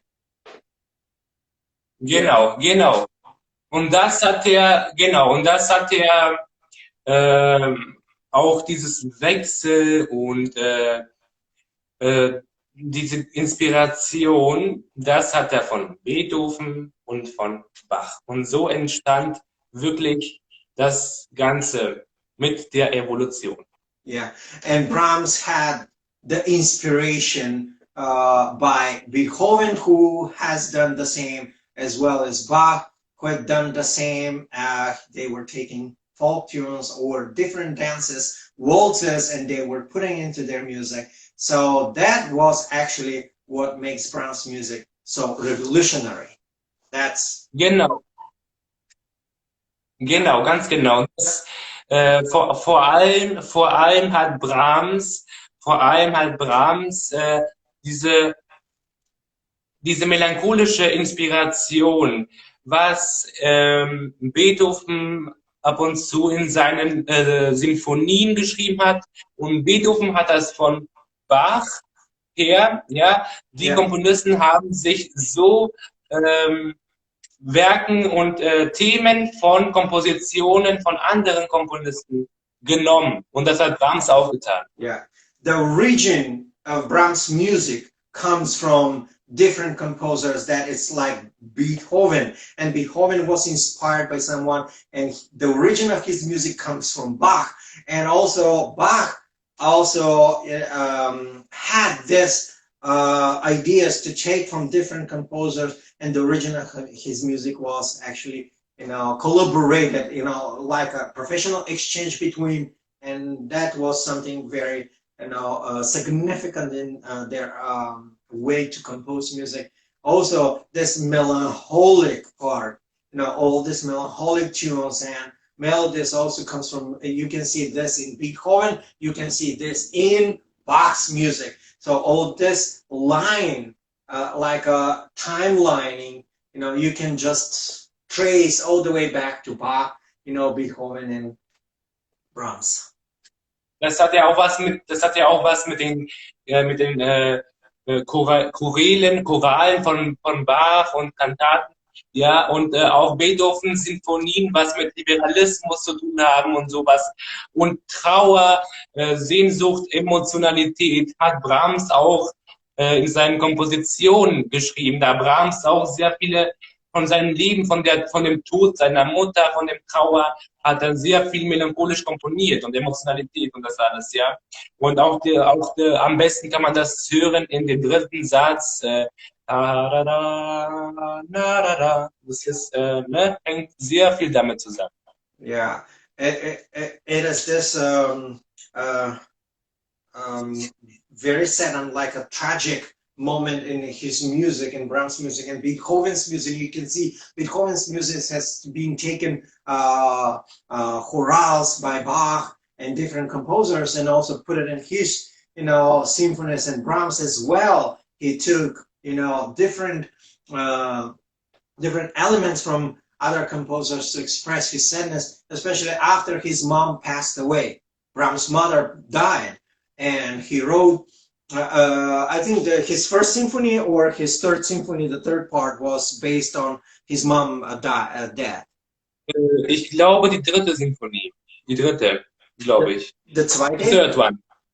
The third one. The dritte. Okay. So he believes that it's the third symphony. I heard that someone says that practically Ein deutsches Requiem was written, for a very long time because of the passing of his mom. Also his first symphony, but I'm not quite sure in here. I'm not certain.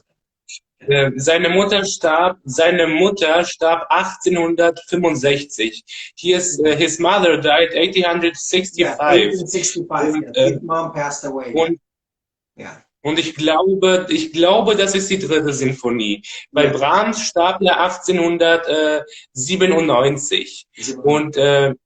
And Brahms passes away. Brahms dies 1897.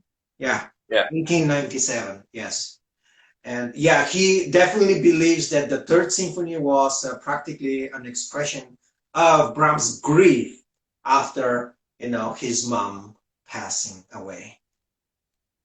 Also das hängt alles miteinander zusammen. Alle Komponisten haben was von anderen Komponisten genommen. Brahms von Beethoven von Bach, Tschaikowski von Lehar, Saint-Saëns von immer wieder, das ist bei allen Komponisten der Fall. Schubert hat von Salieri und Schubert hat auch von Mozart eine ganze Menge gegeben. Schumann und Mendelssohn haben zusammengearbeitet. Also das hängt alles miteinander zusammen. Wirklich. Grieg hat von Dvorak und das ist all of the bei allen composers have taken part, and the origin of their music is being collaborated or taken as an idea from someone else or from somewhere else, either being another composer, either being in a folk music, or either being some music. And also, you know, we see that Beethoven takes from Bach, and Brahms takes from Beethoven, Bach, Dvorak takes from Brahms, Grieg takes from Dvorak. You can see who was the other one? Saint-Saëns und Lehar, Tschaikowski und takes from Tchaikovsky. Tchaikovsky takes from Mozart. So Mozart takes from Salieri and the other composers. So everyone, you know, everyone has everyone is a composer. I mean, everyone in this world take from somewhere practically. Genau, und das ist auch bei den Opernkomponisten, ja, bei Donizetti und bei Verdi und die haben wirklich sehr viel voneinander genommen, sehr viele Passagen, aber Mozart hat sehr übertrieben. Mozart hat gleich ein ganzes Stück genommen und das Ganze. So we see also, you know, this is the situation in Europe, and you see how Verdi takes from other, Donizetti takes from him, and we see, you know, Mozart takes the whole entire piece from someone else. Ja, genau, right? Also wirklich sehr, sehr fantastisch. Also unglaublich, was die Musik so alles, was da so alles passiert. Ja, es ist unglaublich. Yeah, how it is unbelievable how music practically, you know, transmits, kind of collaborate from each other, takes from all over, you know, kind of gets together from all sides. Das ist aber überall. Das ist überall so. Das ist überall auch in der Literatur und mit der Evolution in der ganzen Geschichte. Das ist, hängt wirklich sehr, man inspiriert sich immer wieder von Leuten und Künstlern, die davor gelebt haben. Man inspiriert sich immer wieder von Künstlern, die davor gelebt haben. Ob das in der Musik ist oder ob das in der Literatur oder in der Geschichte ist. Man inspiriert sich immer wieder von Leuten, die davor gelebt haben. Yeah, it's Florjan just practically says that the composer have been inspired by practically every part of our life, like art, like literature, like music, by everything, from everything around life that concerns life, that involves life. Ja, und das ist nicht nur in der Musik, nicht nur in der Musik, auch in der Literatur. Alle Leute, alle Menschen inspirieren sich von den Leuten, die davor gelebt haben. Ja? Yeah. Would you repeat that? You kind of break a little bit. Alle Leute, alle Menschen, alle Personen inspirieren sich von denen, die davor gelebt haben. Egal ob Musik, Literatur, Geschichte, man inspiriert sich immer.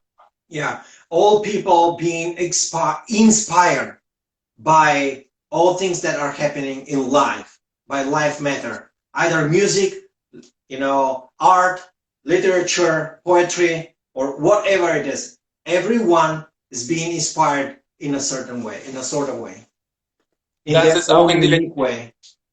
Das ist auch in den großen Königen und Herzogen und Kaiser oder in die Literatur, was weiß ich, Honoré de Balzac hat sich von den anderen Schriftstellern davor inspiriert oder Dostojewski hat sich mit den anderen Schriftstellern davor, Inspiration. Und in der Musik ist das auch so. Ja, Beethoven hat sich von Bach inspiriert, Brahms hat sich von Beethoven inspiriert, Tchaikovsky hat sich von Mozart. Das ist so. Inspiration. In all areas in life, in literature, art, music, everyone has been inspired by someone, by their predecessors, by their ancestors, by someone who is being before. So in literature, we have someone that being inspired by other, and Dostoevsky being inspired by someone, in music is the same, in art is the same, they are taking from the past, they are taking from other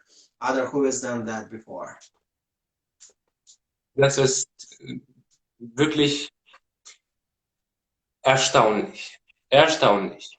Yeah, this is truly, truly amazing. It's just like out of human understanding. Und Brahms sollte man, Brahms, das heutige Thema bei uns ja war Brahms, es war erstaunlich, also wirklich toll. Ich habe eine ganze Menge von dir gelernt, Walter. Also ich wusste sehr viel, nicht erstaunlich, wirklich großartig. Also ein großes, großes, großes Lob. Und bei Brahms, man unterschätzt Brahms wirklich sehr. Man denkt wirklich, dass er vom Charakter her sehr kalt und sehr egoistisch war. Das stimmt nicht ganz. Man sollte, bevor man sowas denkt und sagt, zunächst sich erstmal informieren. Brahms, man hört das auch in seiner Musik, war ein sehr emotionaler Mensch, ein sehr mitfühlender Mensch, aber er hat keine Kritik gelitten, keine Kritik wahrgenommen, nee, keine Kritik akzeptiert. Er hat keine Kritik akzeptiert und war sehr, sehr, sehr, wie soll man dazu sagen, sehr, sehr leicht, was das betrifft, sehr, sehr emotional, was das betrifft. Er hat keine Kritik akzeptiert, wenn es um seine Werke ging. Er wollte wirklich, dass alle seine Werke lieben und mögen. Und er war sehr, sehr direkt, wenn andere Kritik gesagt haben und wenn andere seine Musik beleidigt haben und sowas. Aber er war sehr emotional, ein charmanter Typ, ein Typ, was mit Empeur, würden die Franzosen sagen, gesprochen wird. Er war halt ein Sir, ja, er war, ne? Yeah, Brahms actually, despite the fact that he's been, more kind of outcasted and a difficult character, kind of, he's been just difficult to deal with, selfish sometimes, egoistic.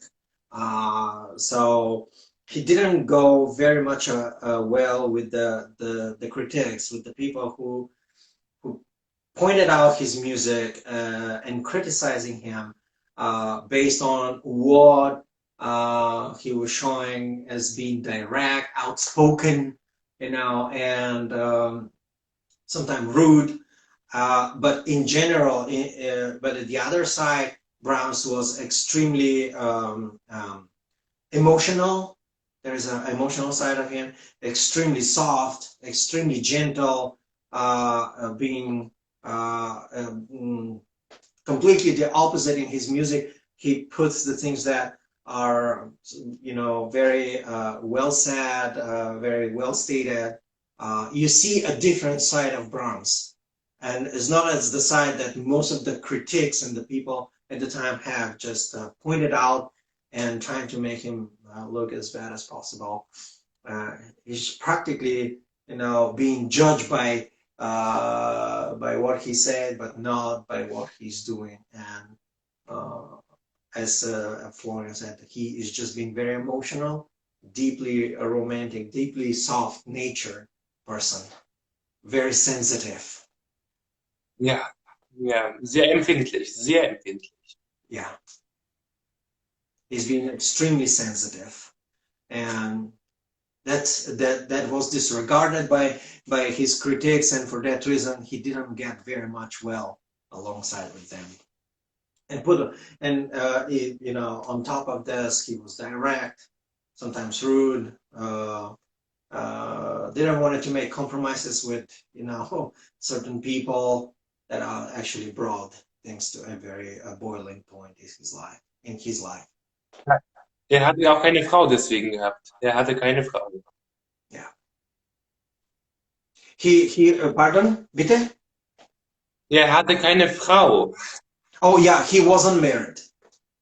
Yeah. Deswegen, er hat keine richtige gefunden, weil der war sehr direkt manchmal und Yeah, he he has he hadn't find any woman in his life. Uh, we know for sure that Brahms was very much infatuated with Clara Schumann, ja, but Clara Schumann remains faithful to her husband until her death, so she never actually wanted to have any romantic relationship with Johannes Brahms. But since Johannes Brahms was literally in love with her, he also ja. remained a best friend, and they never cross lines. This is, Robert and Clara Schumann had 8 children. The one dies, Edward, I do believe, dies when he was very little, and there remain 7. From all these 7 children, only 1 or 2 have children from which lineage I come from. So it's very very interesting role that Brahms was very much every step of their lives, including these little children's lives, as their mentor, as their father, as their Robert Schumann was an extremely good father to his children. He's been known to be so fatherly, loving, kind, very caring person. Yeah. And Okay. anyway, but Brahms, yeah, Brahms' life is just something very, very, very interesting to explore and to see. Yeah.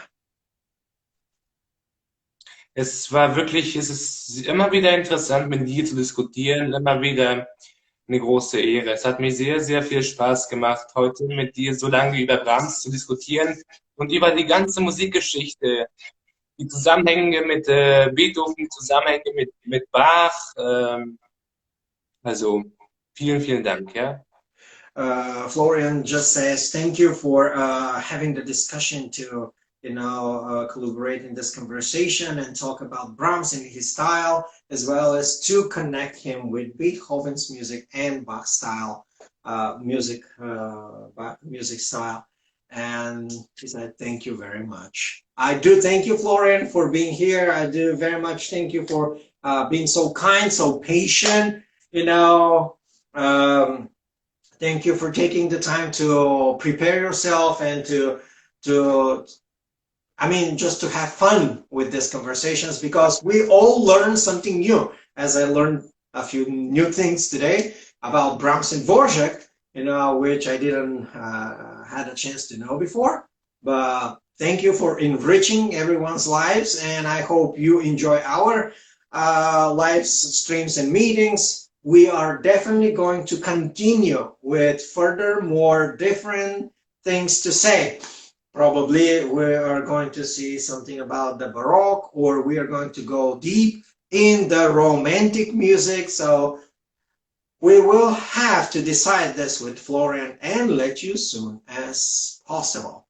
So stay tuned and go and follow Florian's profile. He has amazing things to share, as well as if you feel like you can come check up on my profile as well. I wish you all the greatness of the day, sunny day, and have a wonderful, blissful weekend, guys. Thank you, and talk soon. Goodbye, Walter. Cheers.